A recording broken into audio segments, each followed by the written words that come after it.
Assalamualaikum warahmatullahi wabarakatuh. Sani Solkhaira, salah satu mahasiswi Universitas Islam Negeri Araniri, Banda Aceh. Baiklah, video ini saya buat untuk menyelesaikan tugas dari mata kuliah pengendalian hayati. Saya tinggal di salah satu desa di Kabupaten Biren yang bernama Menjambe. Desa saya bisa dikatakan dengan desa pesisir karena letaknya yang berada di pesisir pantai. Meskipun demikian, banyak sumber daya alam yang ada di desa kami, baik itu dari perkebunan yang dibuat oleh warga-warga yang memanfaatkan ladang kosong, dan juga sumber daya alam yang berasal dari lautan.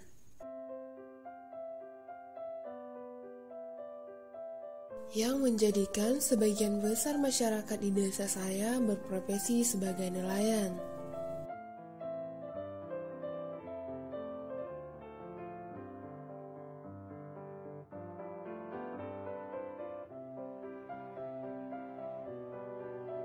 Namun, pada video ini saya ingin menjelaskan tentang sumber daya alam pertanian. Dikarenakan setengah dari luas tanah desa saya terdiri hamparan sawah yang sangat luas.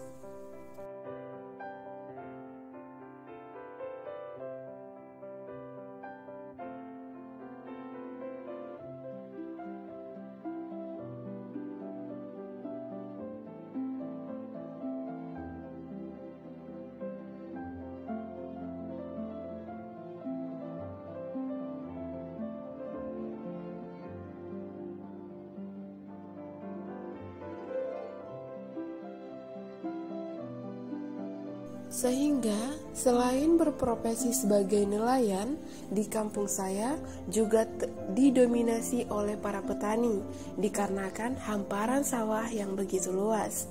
Ada yang membajak tanahnya sendiri, namun ada juga yang dipekerjakan untuk membajak tanah orang. Pada saat masa menanam tiba, biasanya para petani akan turun ke sawah untuk meratakan tanah. Mereka akan membuat sebuah nedu. Nedu ini dalam bahasa kami bertujuan untuk tempat menabur benih padi yang sudah ada tunasnya. Benih padi yang sudah direndam dan didiamkan beberapa hari di rumah sehingga muncul tunas. Nah, benih padi yang sudah ada tunas inilah yang kemudian akan ditabur di nedu tersebut.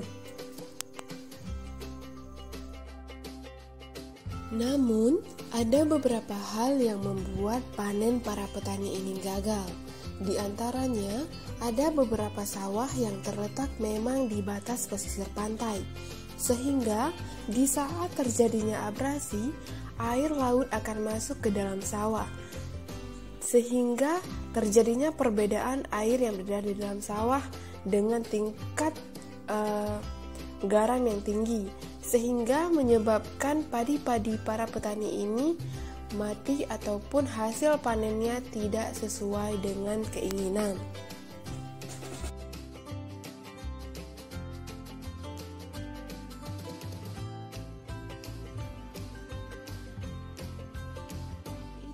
Ada juga faktor alam yang membuat panen para petani ini gagal.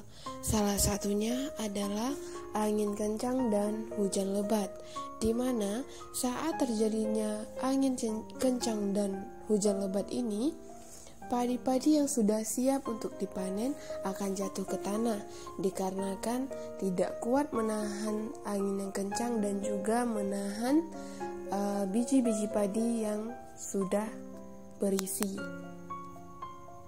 Sehingga pada saat panen nanti, padi-padi ini akan berwarna hitam karena terendam oleh air dan juga menghasilkan beras yang tidak berkualitas.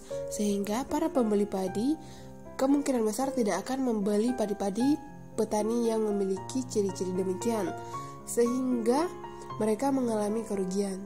Namun, baru-baru ini muncul lagi penyakit padi yang ciri-cirinya kulit biji padinya hitam sebelum masa panen dan juga mengeluarkan serbuk berwarna kuning keemasan.